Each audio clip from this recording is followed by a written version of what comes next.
On the morning of May 25, 1979, in one of Manhattan's narrow streets, 6-year-old Etan Patz stepped out of his apartment building. The sky was gray. Taxi horns tangled at the ends of the avenues, while the corner shops pushed the smell of coffee and bagels into the air. Everything seemed ordinary yet. That morning marked the beginning of one of America's most enduring missing child cases. Etan's family lived in Soho, in a multi-story apartment building. His father, Stanley, was a photographer. He spent his time in his darkroom making prints or wandering through the city for advertising shoots. His mother, Julie, was the steady hand of the household. She turned the basement into a small workshop where she and Etan built cardboard cities and toy worlds. That morning, after finishing his toast and milk, Etan looked at his mother and asked, "Can I go to the bus stop alone today?" This wasn't the first time. He wanted to show he was grown up. His school was only a few blocks away. The route was familiar. Julie hesitated. Soho was busy. Delivery trucks clogged the narrow streets. The city never fell silent. But Etan's determined eyes won her over. "All right," she said. "Stick to the sidewalks. Wait at the lights. Don't miss the bus. And remember, go straight past the deli. And the stop is right there." Etan put on his blue striped shirt, jeans, and his New York Mets cap. He slipped a thin cord around his neck with a few coins in his pocket. Julie watched from the window as her son's short steps counted down the stairs. It was just before 8 a.m. Two neighbors later confirmed seeing him. One said he waved at the corner. The other recalled him glancing at the store's milk display. After that, silence. There was no witness to say he boarded the bus. The driver himself said he never came. By noon, Julie felt a weight she couldn't explain. Normally, if Etan was late, the teacher would call, but the phone stayed silent. Julie told herself, maybe he's in class. Maybe the list got mixed up. But when the teacher finally called that afternoon, the first words shattered everything. Etan wasn't here today. Julie froze, her fingers cold on the phone. "He left this morning. He was going to the bus," she said. Stanley returned home and saw the fear already etched into his wife's face. They called the police. In 1979 New York, missing child protocols weren't what they are today. The first officer suggested maybe he stopped at a friend's. He'll be back in an hour. But the parents knew Etan wasn't that kind of child. He kept his word, avoided strangers. And if he missed the bus, he would have come home. That night, the search began.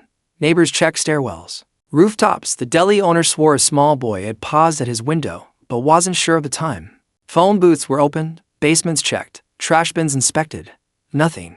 Stanley grabbed his camera bag, printing fresh portraits in the darkroom and making copies. Julie, in her son's room, picked up his favorite toy school bus and opened and shut its small yellow door again and again, each click echoing with his name, Etan. Late into the night, volunteers with flashlights combed the streets. Loizada, Canal Street, Prince Street, West Broadway. A taxi driver thought he saw a boy around 9 a.m. Another shopkeeper shook his head. The more stories came, the less certain the picture became. The next morning, Etan's photo hit the front pages. His large eyes, shy smile, and cap shadowing. His face stared back at New Yorkers drinking their morning coffee. The headline read, "6-year-old boy vanished on his way to the school bus." The community organized. Maps were drawn. Etan's route traced over and over. Apartment door. Gives deli, gives bus stop. As though redrawing the line would somehow bring him back.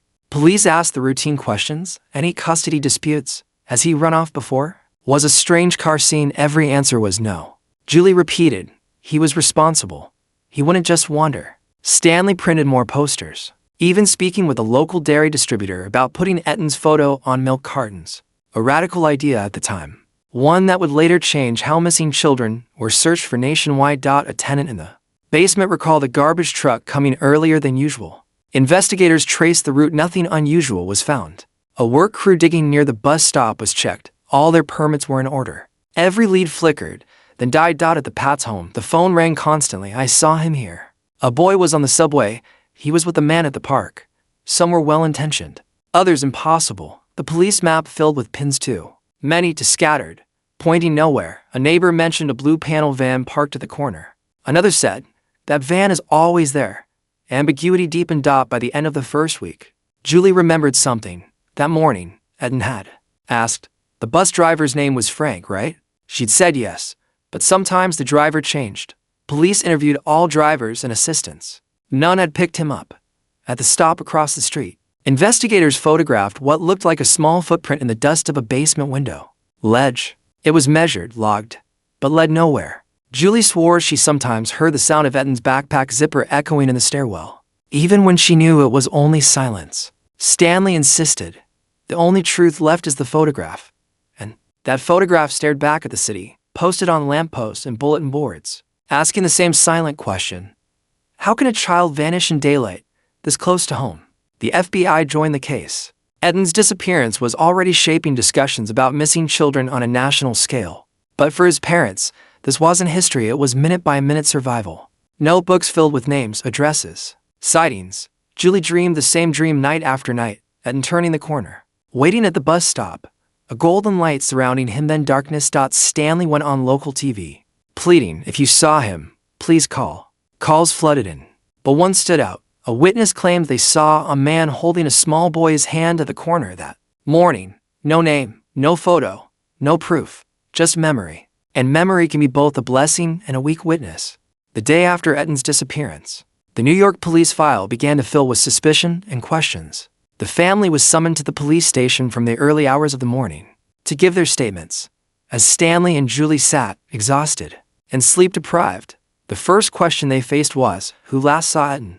The answer was simple: his mother, Julie, had seen him off at the door as he walked to the school bus. But it was at this point that the simplicity gave way to a mystery. It was revealed that Etan had never boarded the bus. Neighbors were questioned one by one. Several people said they might have seen Etan in front of the corner grocery store around 8 a.m. Some were unsure. Was it a small child carrying a dark blue school bag? Or was it another child walking down the side street? The neighborhood was crowded at that hour. People going to work, other children catching the school bus, vendors standing in front of the grocery store. It was difficult for the police to obtain a definitive statement. The repercussions of the incident quickly grew. There had been cases of children disappearing in New York before, but the sudden disappearance of such a young child resonated strongly with the public. Families were now paying closer attention when taking their children to and from school, and the fear of not being like Etan was widespread. To further their investigation, police looked at records from nearby businesses. However, in 1979, security cameras weren't as common as they are today. There was no footage beyond what they saw with their own eyes hanging in the windows of a few shops. Investigations relied largely on eyewitness accounts. When Julie testified, Etan was very friendly, not afraid to talk to even strangers. The police officers' faces grew more serious. This suggested the child might have been tempted by strangers' offer. They particularly focused on the possibility of a man with a dog, a common method of approaching children in those days. Another possibility was that Etan had been abducted and quickly loaded into a car. An elderly woman living on a neighboring street reported seeing a grave and parked near the bus stop earlier that morning. However, she couldn't provide details about the vehicle's license plate, make, or driver. Another witness claimed to have seen a man in his 30s with a brown beard. This information was included in the file, but it was fraught with uncertainty. As the police investigation grew, the FBI became involved. Federal jurisdiction in child abduction cases is often a concern, especially when the disappearances cross state lines. When FBI agents join the case, they first map the area, the service route, the front of the grocery store, the apartment, building surroundings, and potential exit points were marked. But even this meticulous work yielded no concrete evidence. The family's mental state was steadily deteriorating. Julie waited by the window every morning, believing Etan would come around the corner. Stanley was unable to go to work. He had put his transportation job on the back burner and spent his days waiting for reports at the police station. His sisters, however, were lost in the midst of everything.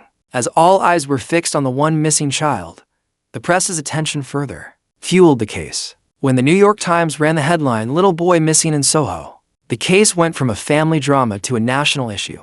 As newspapers turned their microphones to the family, Julie and Stanley's exhausted faces became visible everywhere. Some newspapers criticized the family for not being careful enough, while others criticized the police, calling them a failure of the system. Television programs, in particular, constantly showed little Etan's photo on their screens. That blonde hair, innocent face, and small smile instantly became etched in the memories of millions of Americans. Phone lines were flooded with reports of missing persons. Some had actually seen the child, while others were simply calling to attract attention. Police had to take every report seriously, depleting their already limited resources. One of the most critical points in the case was the lack of traces found in the first 48 hours. As time went by, the possibilities became blurry, and the trail went cold. Although the police chief said, "We're doing everything we can," at the press conference, these words were nothing more than empty consolation for the family. By the second week of the incident, Etan's name had become more than just a child. It had become a symbol. It was being uttered like the voice of all the missing children in New York. But symbols weren't enough to bring the missing children back. Julie wouldn't take her son's glass off the shelf in the kitchen, saying, "If he comes back, let him stay where he is," before leaving for work. Stanley would place Etan's photo in the front seat of his car, muttering, "May he be with me." But with each passing day, hope faded a little more, and instead of progressing, the investigation seemed to be circling back to the same place. As the weeks passed since Etan Patz's disappearance, the case transcended Soho and became a topic of conversation throughout New York. A separate desk in the police department was devoted solely to this case. FBI agents compiled weekly reports, and with each new tip, the file grew thicker. However, this thickening file often pointed not to a solution, but rather to a new dead end. One of the most striking allegations was the van report. Multiple eyewitnesses said that on the morning of the disappearance, Etan was seen near a white or gray van near a bus stop. One witness claimed to have seen the car's door ajar and a bearded man sitting inside. However, another described the same vehicle as blue. A third described the vehicle's tinted windows. The contradictions between the accounts were mounting, but all in all, the van became the centerpiece of the investigation. Police compiled a registry of all commercial vans in the area, but in a city like New York, this was like searching for a needle in a haystack. Hundreds of vehicles and dozens of drivers were questioned. Most had clean records. The few remaining suspicions lingered without definitive evidence. Still, Etan's name was now synonymous with vans. From that day on, neighbors in Soho would call the police. "I saw him again." The family refused to stand idly by. Stanley and Julie organized informational meetings about missing children. Flyers were printed, and Etan's smiling photo was plastered on hundreds of billboards in supermarket windows and at bus stops. These efforts galvanized families in other parts of New York. Etan wasn't alone. Other children disappeared in the city during those years. But Etan's story, thanks to the media attention, became the most visible. Newspapers repeatedly ran the headline "Soho's Missing Child." Television stations invited Julie and Stanley into the studio. In every interview, parents' eyes seemed to search for a glimmer of hope.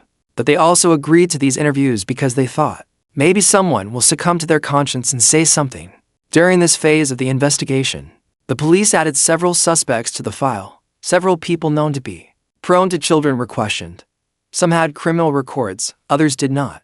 But there was no concrete evidence. Not a single trace of Etan's clothing, bag, or even shoes was found. The paucity of leads was also damaging morale within the police force. One detective told the press, without mentioning his name, "A child doesn't disappear without leaving a trace. But we have nothing.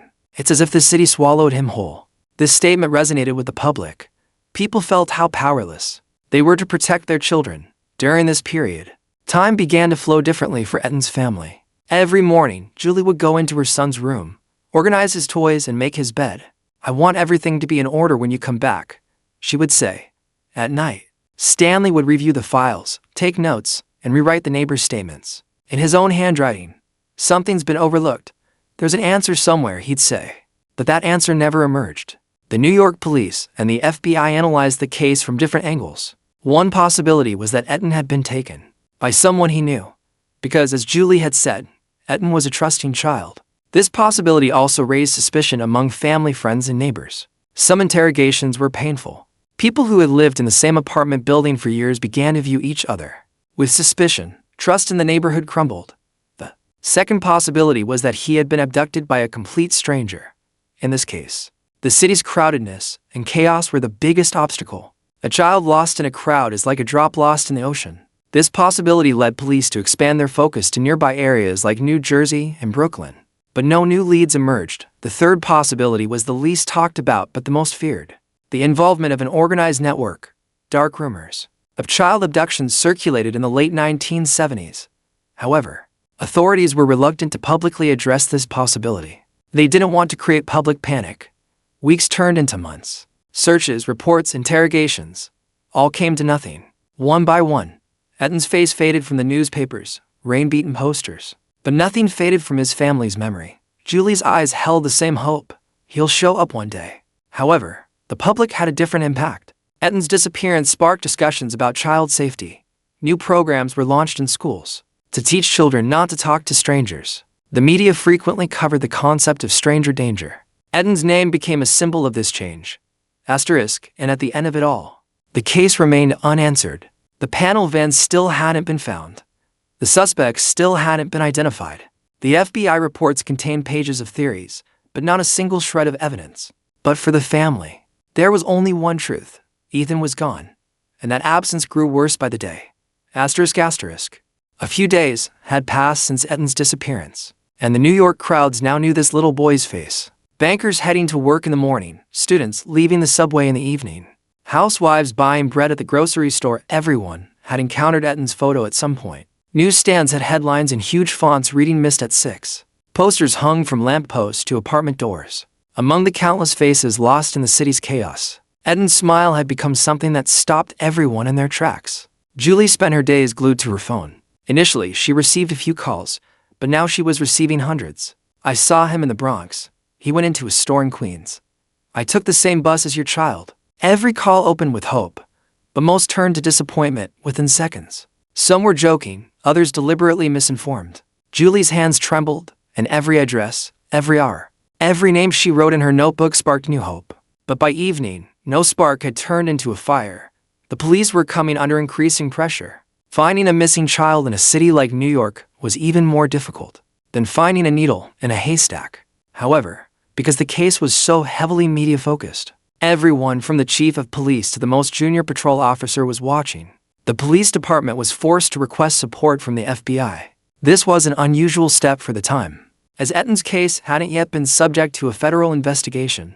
Nevertheless, the pressure had grown so great that FBI agents began working on profiling and possible kidnapping scenarios. One FBI report focused on a white panel van seen in the neighborhood around the time Etan disappeared. Many witnesses said they remembered the vehicle, but it had no license plate number. There were thousands of white panel vans in New York. Another report pointed to several suspicious individuals along Etan's route. Several individuals with dark past who cared for children. Police conducted house-to-house interviews, but no direct evidence emerged. There was suspicion, but no evidence. Stanley operated as a silent force outside. She didn't shed tears like Julie, but she followed every lead to the end. She took time off work and began spending her days on the streets. She pointed out Etan's photo in grocery stores, on street corners, and in subway stations, asking, "Have you seen this kid?" Most of the answers were negative, but sometimes someone would narrow their eyes and say, "I might have seen someone similar." Stanley would walk for hours, following these questions. At the end of the day, he'd return home empty-handed. Julie's mood, however, deteriorated with each passing day. She refused to accept Etan's departure, acting as if each new day had begun anew that morning. In her bedroom, she'd fold her son's clothes and place his favorite toys on the table. She'd soften the sunlight entering the room with curtains, maintaining the silence of the room as if Etan were asleep. Sometimes, she'd go down to the kitchen in the middle of the night and pour Etan's favorite cereal onto a plate, only to tearfully empty it when she regained consciousness. During this period, the media's influence both supported and tormented the family. Reporters stood guard outside the house, cameras trying to capture Julie's weary face. Every statement, every sentence made headlines the next day. Sometimes Julie would pour out her heart to the press, saying, "I know someone took her." Another day, she would remain silent, close the door, and weep. The press, however, would embellish this with dramatic headlines like "Mother in Doubt" or "Family Losing Hope." But in reality, what was happening was a mother's exhaustion. Etan's disappearance had a profound impact on other families in New York. Families who had sent their children to school alone were no longer willing to let go. In those years, children playing in the streets and going to the grocery store alone were commonplace. But Etan's disappearance began to change that culture.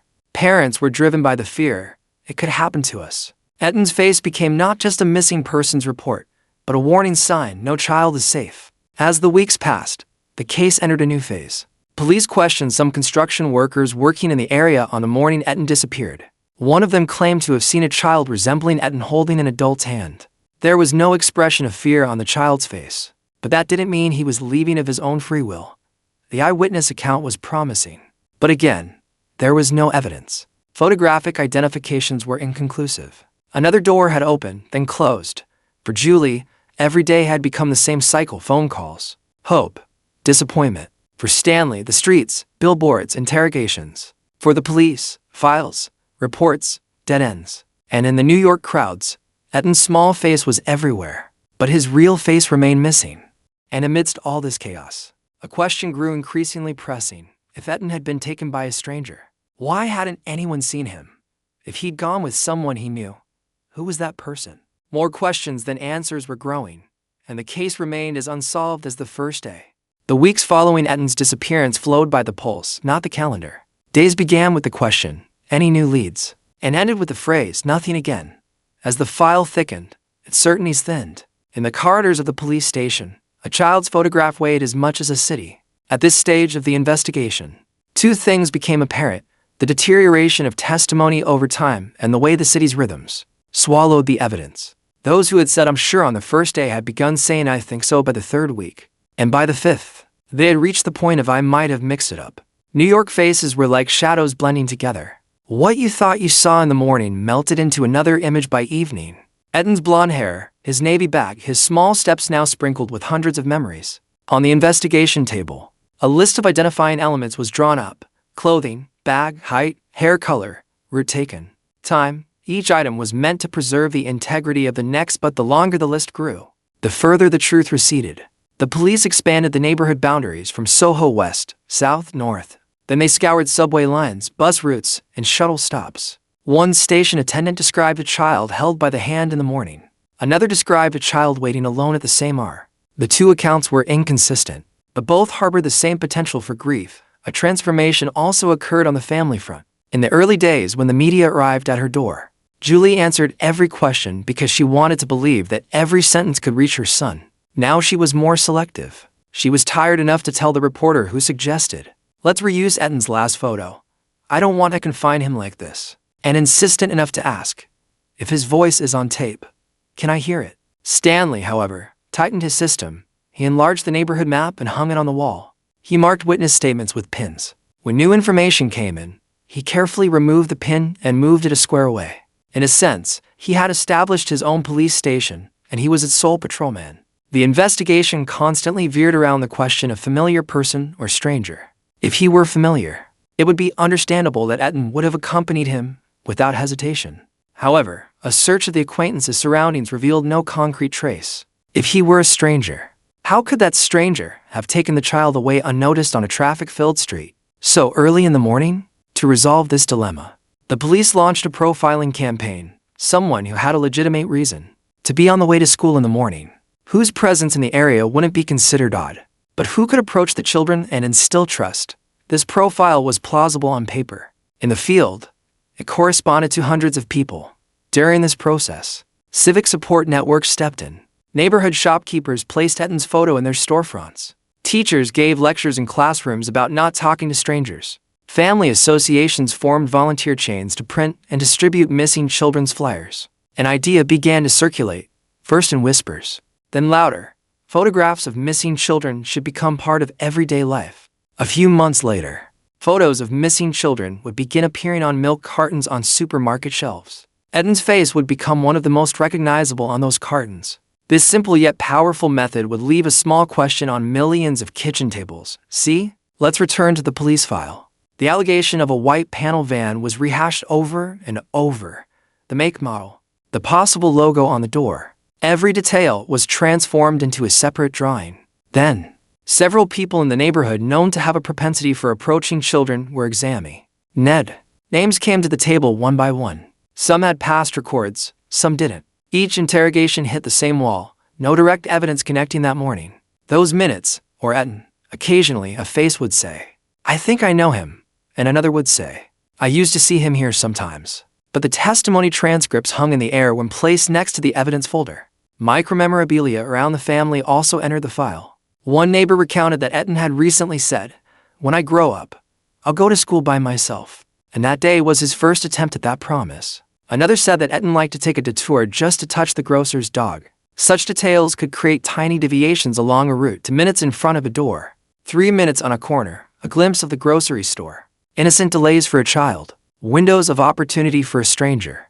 Meanwhile, a letter arrived. It was unsigned. It said, "I'm sorry I sent it the wrong way." The police examined the paper, the ink. And the postmark. The paper was ordinary. So, was the ink? The postmark was from a major city distribution center and traceable. Was this a confession, a cruel joke, or the product of someone's own conscience?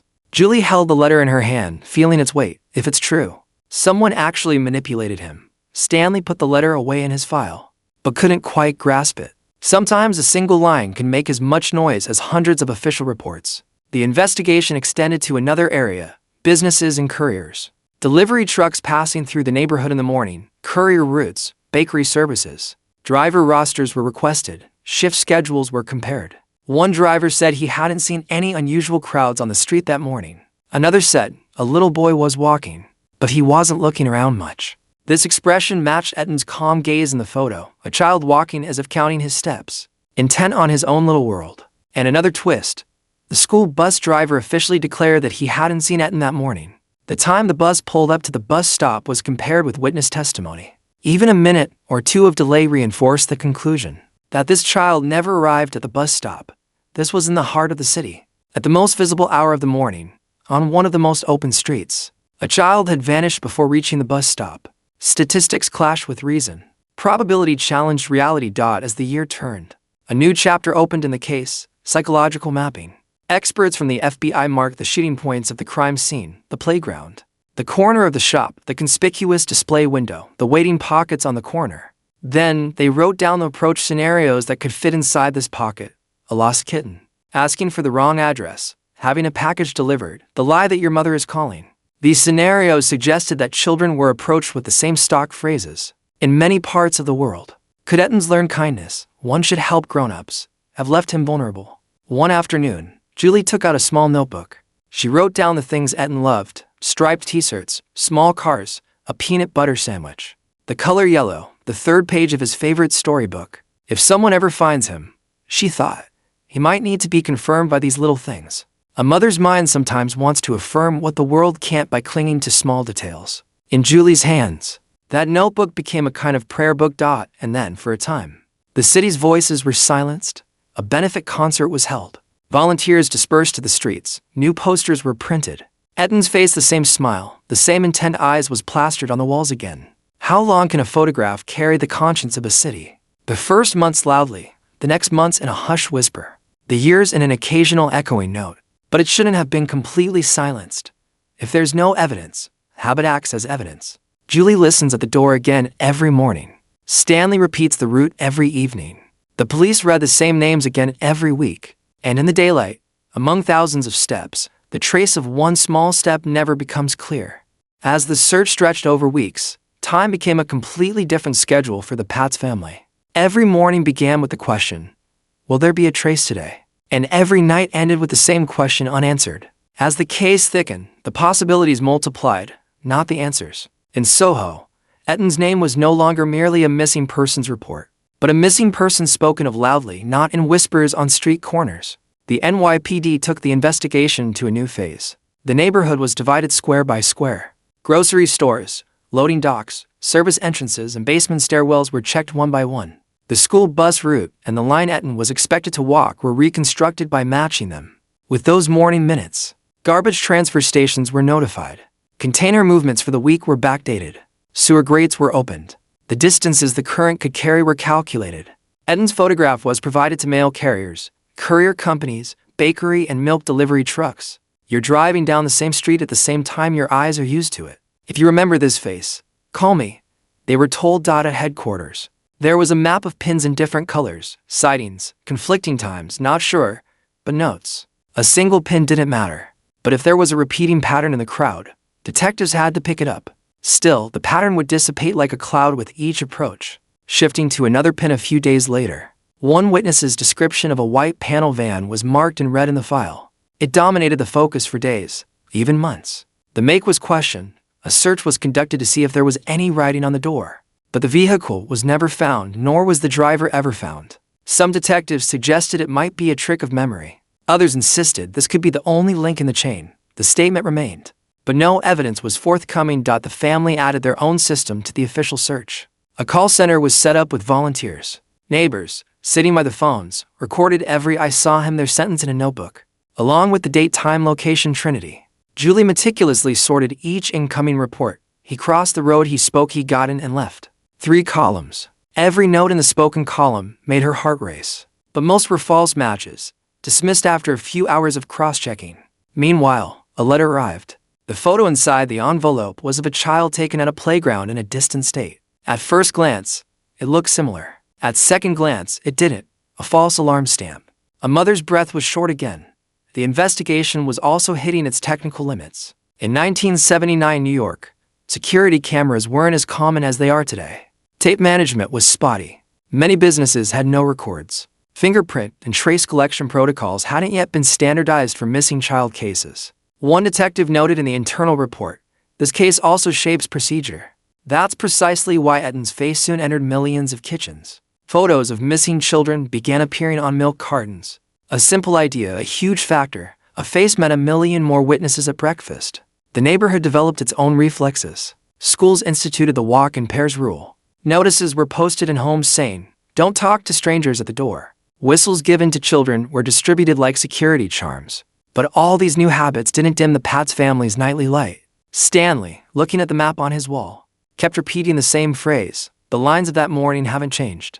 Someone broke that line. Julie, meanwhile, wrote small, practical details in her notebook, the brand of Etan's favorite toy, the package of crackers he bought most, the tag on his faded blue t-shirt. Maybe one day, she thought, something will trigger someone's memory. The police expanded their search for intimate contacts, temporary workers on construction sites, caretakers of buildings with multiple basements, drivers unloading in the mornings. They were all interrogated one by one. Sometimes, for months later, one statement would collide with another, creating a small opening. That opening would close before it could open, and the team would turn back again. On the same day, when two unrelated reports pointed to the same street corner, the team went there again, as if it were their first time, door to door, basement to basement. Keys to certain locations weren't found. The property owners were out of town. Each inaccessible door intensified the feeling that something was hidden inside. Then a new section titled Behavioral Analysis was opened in the file. The following sentences appeared: if the perpetrator targeted a child he didn't know. They tend to be in these kinds of areas at these times. Profiles were drawn. Probable movement maps were generated. Still, unless the profile pointed to a concrete trail, it wasn't a victory to be revealed to the family. Julie said, "We're looking for children, not papers," the detective agreed, adding, "But sometimes papers can lead the way for a child." Meanwhile, another truth was quietly growing. Etan's disappearance had accelerated missing child protocols. At the city and federal levels, the necessary institutions, hotlines, memorial days. The weight of this case lay at the core of all of them. This offered no consolation to the Patz family. But one mother's words became the lingua franca of the years that followed.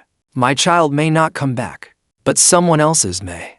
That sentence transcended the boundaries of Soho and morphed into policies protecting a nation's children. Still, within the file, a shadow loomed ever darker, a man whose name was being mentioned for the first time in those days. A few testimonies claimed he shared the same streets with him at the same time. A completely different source would mention his name again years later. That name would be turned over again and again in the future.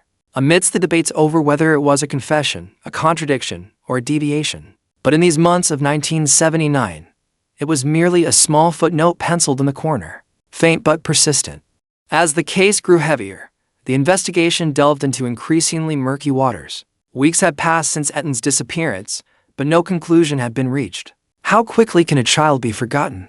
How quickly can a street return to its normal routine? The sidewalks of Soho had become crowded again, but among every throng, there was a missing element. That missing element was felt as pain in some people's eyes, silence in others' voices, and suspicion in others' steps. The police decided to start over. "Let's go back to the beginning," said the lead detective. The child leaving the house that morning, the street corner, the store. Everything was replayed over and over again. But still, there was no camera footage. No neighbor could say, "I saw it right then." It was in this silence that other voices began to emerge. Whispers, rumors, urban legends. One man's name echoed over and over in these whispers: Jose Ramos. Ramos was known for his propensity for approaching children. He had been considered a suspect in various cases in the past, even mentioned in court records. Several witnesses said Ramos might have been in the area the morning Etan disappeared. While this information was initially considered merely a possibility, It grew more serious as time went on. The police questioned him. Ramos denied knowing Etan and denied involvement. But there were contradictions. Another file contained statements suggesting he had picked up a child who resembled Etan, and other statements included fragments such as he was seen with children. But there was no definitive evidence. No artifacts, no DNA traces, no credible eyewitnesses. Just a series of overlapping suspicions. Julie's heart sank when she heard the name. If this is true, what happened to Etan? She asked. But the detective's answer was the same. Suspicion isn't enough. At that point, the case simultaneously held both the strongest suspect and the biggest hole. Media interest in this phase intensified. Newspaper headlines ran in large fonts the question, who is Etan's killer? Television channels discussed the case every night. Reporters camped out in front of the Patz family home. Julie repeatedly repeated the same sentence in front of the cameras. If anyone knows anything, please come forward. Stanley spoke more briefly. We want our son back. These interviews increased public interest but also deepened the family's wounds. As the months passed, the case began to slide into the cold case category. But the Patz family didn't give up. Julie organized new searches with volunteer groups. Stanley contacted lawyers and attempted to have the case reopened. Neighbors remained supportive, but as time went on, whispers of maybe he'll never be found grew louder. One day, an envelope was dropped in Julie's mailbox. Inside was an old children's toy figurine. There was no note. The police examined the figurine, but there were no traces. But Julie said, "This looks like Etan's toy." There was no certainty, but that was what her mother's heart told her. Such small incidents gave the family hope, but also increased their fear.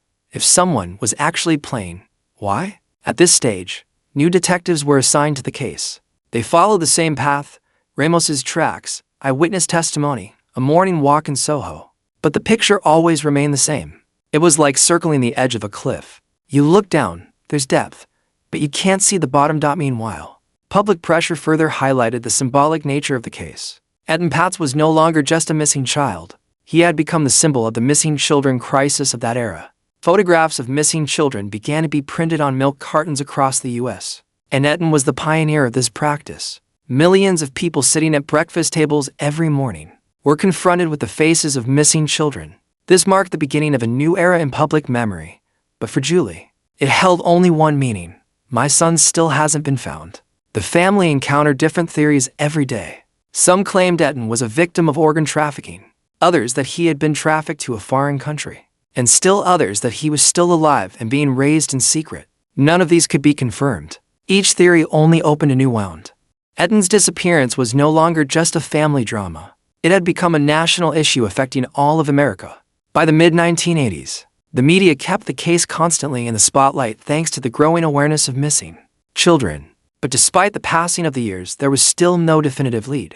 This uncertainty was consuming the Patz family more and more each day, and it was also testing the public's patience. Julie Patz had made it a habit to go into her son's room every morning and sit on the edge of the bed.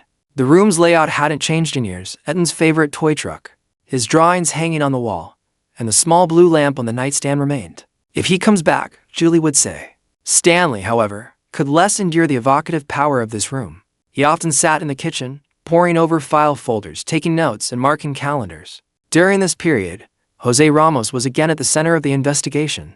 Ramos had a history of crimes against children and had been mentioned numerous times in various cases. In fact, it was revealed that Etan had lived near the school bus for a while. Some witnesses said he was hanging around the area, while others described him trying to lure children. However, the lack of evidence prevented Ramos from being prosecuted. In the mid-1980s, federal authorities stepped in. The FBI reviewed the file and conducted further interrogations. They delved deeper into Ramos's past. A striking detail emerged. Ramos claimed to have seen a boy who resembled Etan with him, but that he wasn't Etan. This contradictory statement further fueled suspicions. But there was still no body, no belongings, no DNA trace. In legal terms, no evidence. For the family, this was another form of torture. Julie heard the words, "There are suspects, but no evidence," over and over again. Stanley was more resolute. "They're stalling us. Something is being hidden." Their greatest pain was that the truth was just beyond their grasp. By these years, Etan's face had become a part of American culture. The first missing child photograph printed on milk cartons was his. Millions of people stared at Etan's face in grocery stores, school cafeterias, and at breakfast tables. This situation both gave the family hope and burdened them. It was hope because people believed Etan could still be found. It was heightened because every glance reminded them that he's still missing. Throughout this process, public interest continued to generate reports. One said, "I saw a child who looked like him in Florida." Another testified, "I heard his voice at a mall." But each report quickly fell flat. None of them materialized. Although the police were tempted to close the case, the Patz family persisted. They hired lawyers and collaborated with NGOs. Julie formed mother support groups. In these groups, she met with the families of other missing children, giving each other both hope and strength. But inside, Julie was exhausted each day. The hardest thing for a mother is living with the lack of answers. In 1988, the case was reopened. New prosecutors conducted more detailed investigations into Ramos's past. Evidence was gathered from other known cases of child abuse. This time, Ramos's arrest was considered, but again, insufficient evidence was found for the Etan case. Ramos went to prison on other charges, but this was no consolation to the Patz family, as they still hadn't learned where their son was.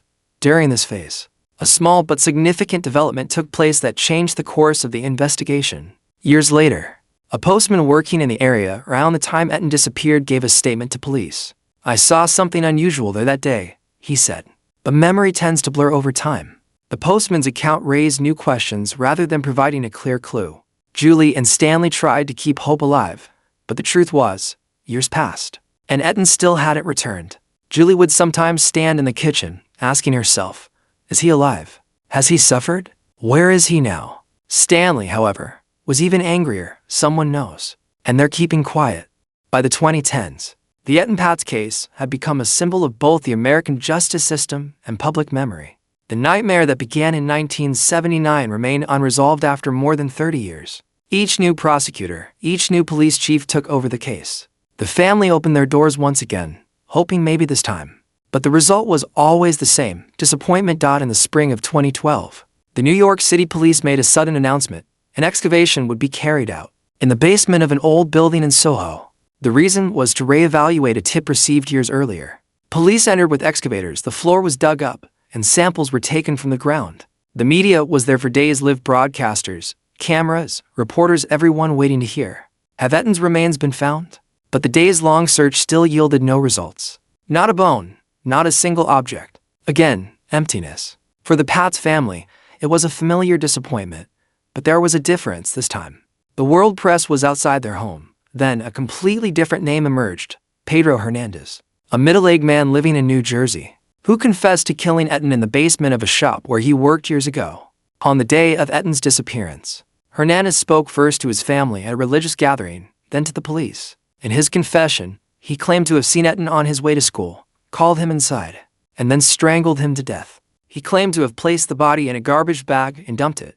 The confession shocked the public. Instead of the Ramos who had been the subject of discussion for years, a completely different person emerged. Police investigated Hernandez's past. He had mental health issues and had been receiving psychiatric treatment for years. His lawyers would argue during the trial that his confession was unreliable. However, one detail stood out. The shop where Hernandez claimed to work was indeed very close to the spot where Etan disappeared. So, his story was, at least spatially, consistent. The courtroom was packed when the trial began. Reporters eager to see if this story, which had become a symbol of the missing child case, would finally be brought to a close. Julie and Stanley Patz were also there. The parents, who had carried photos of their children for years, now looked at the man sitting in the defendant's chair. Julie's eyes were filled with tears, while Stanley, unable to hide his anger, glared at Hernandez. The trial dragged on for years. In the first trials, the jury couldn't reach a verdict, and the case was dismissed. But the prosecution didn't back down, and a second trial was held. This time, the jury was unanimous. Pedro Hernandez was found guilty. In 2017, the court sentenced him to 25 years in prison.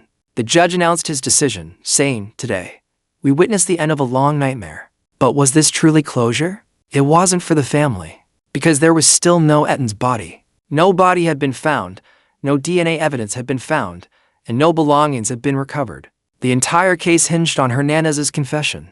Julie said, "At least someone took responsibility." Stanley, however, was more reserved. "We still don't know exactly what happened to our son that day." Hernandez's conviction sparked mixed reactions among the American public. Some said, justice has been served, while others said, convicting solely on a confession is risky. But what mattered to society was that Etan's case appeared closed. For the first time in 38 years, someone had been officially declared responsible. Etan's disappearance was not just a case. It was a turning point. His face became the first missing child photograph on milk cartons. His case led to a radical transformation of missing child systems in America. While not the direct precursor to the Amber Alert system, it established the notion that missing children must be reported immediately. So, even if Etan had never been found, it sparked a change that would save the lives of thousands of other children. For the first time since the verdict, Julie and Stanley turned off the light in their son's room. That room had become a symbol of years of waiting. The bed, the toy truck, the blue lamp, they were all still there. But there was no point in keeping the lights on anymore. The order they had kept for years, hoping one day it would come, had now become a part of the silence. Decades have passed since Etan Patz's disappearance. His story remains the most well-known missing person in modern American history. It has entered books, documentaries, and textbooks. Each new generation, looking at his face, saw a representation of lost children, and each new parent felt a little more uneasy sending their child off to school. To this day, some researchers continue to debate, was it Ramos or Hernandez? Some argue that Ramos is guilty, while Hernandez is merely a fictitious informant. Others believe the court's verdict is correct. But the truth is, if anyone knows for sure what happened to Etan, he still keeps the mystery shrouded in mystery. Years later, Julie Patz said in an interview, "I want to believe justice has come, but there's a hole in my heart, because I never knew where my son went." Stanley concluded with a short sentence, "Etan is still with us, because he's with us as long as we say his name." And so, the nightmare that began with the morning walk in 1979 ended, albeit symbolically, decades later with a court decision. But this ending also posed a new question. Was justice truly served? Or was a name simply chosen for public convenience? Etan's disappearance remains one of America's darkest mysteries, one that will perhaps never be fully solved. When the Etan Patz case was declared closed, no one truly believed it was the end. This story, which had been ongoing since 1979, was not just a child's disappearance, but also a nation's loss of innocence. Pedro Hernandez's confession and conviction officially put an end to the case. However, questions remain for the family. Years later, Julie Patz said in an interview, "I believed we would one day be able to track down my son. Now all we have is a confession and a court order. But a mother's instinct still tells me the truth could be different." These words reflected the doubts held by many who investigated the case. Hernandez's confession contained contradictions, shifts in details, gaps in the timeline, and a lack of evidence. The passage of so many years had made physical evidence impossible. Thus, the case was perceived as a search for satisfaction rather than a search for the truth. But the case's social impact was undeniable. The national awareness campaigns launched after Etan's disappearance, the faces printed on milk cartons, the public service announcements broadcast on television. All of these brought the issue of missing children to the forefront of the American public's agenda. Now, every parent was a little more careful when sending their child to school. Missing children were no longer just a problem for their families, but for society as a whole. Although the Amber Alert system was implemented years later, Etan's story was at its core, because when he disappeared, information sharing was slow, uncoordinated, and inadequate. If the current system had existed back then, perhaps Etan would have been found. This idea gave birth to a mechanism that would have saved the lives of thousands of children. During Hernandez's trial, Etan's childhood photo was frequently shown in the courtroom. The smiling face of a young child stood before the jurors. Julie Patz said, "Seeing this photo pains me, but it also reminds me that he still exists." The photo represented Etan's presence, not his absence. Stanley Patz, however, took a different stance. He opposed the hope-mongering of his son's name. For years, they had repeatedly dealt with fake reports and suspicious phone calls. They even followed up on the occasional newspaper reports of Etan being seen, but each time, these reports only led to a new disappointment. Stanley once said, "When your child goes missing, people want to give you hope. But sometimes hope becomes the worst torture." Even though the case was closed, independent investigators, journalists, and even former police officers continued to debate it for years. Ramos's role, the credibility of Hernandez's confession, the FBI's mistakes during that period, all of it came up again and again. Some investigators argued that Ramos was actually a stronger suspect, and that Hernandez was victimized solely because of his mental health issues. Others argued the opposite, that Ramos could never be directly linked, but that Hernandez's confession at least offered some closure. Amidst all this controversy, the one thing that remained unforgettable was Etan's face. Over the years, Etan's name was often mentioned on posters and campaigns used in child disappearance cases, because he had become a symbol of missing children. Julie and Stanley's lives revolved around this case. For decades, they raised their children while simultaneously mourning the loss of a missing child. This dual process both strengthened and tormented the family. When Hernandez was found guilty in 2017, tears welled up in Julie's eyes. But she uttered the following sentence: "This is never complete closure. But at least now we have answers." On the anniversaries of Etan's disappearance, candles are still lit in the streets of New York. Photographs of the children are carried, and their names are read. Etan's name is always mentioned first in these ceremonies, because he is not just a missing child, but a symbol of the transformation of the system today. Etan's story is told in law schools, sociology classes, and journalism departments. It's more than just a case, a tragedy that opens society's eyes. And perhaps that's why his name will never be forgotten. Ultimately, the Etan Patz case has taught us three things: justice can sometimes be delayed for decades. A loss changes not just a family, but an entire society. Unanswered questions are sometimes more enduring than answered ones. Julie Patz's final words perhaps best summarize this story. Etan is still with us, because we haven't forgotten him, and we won't.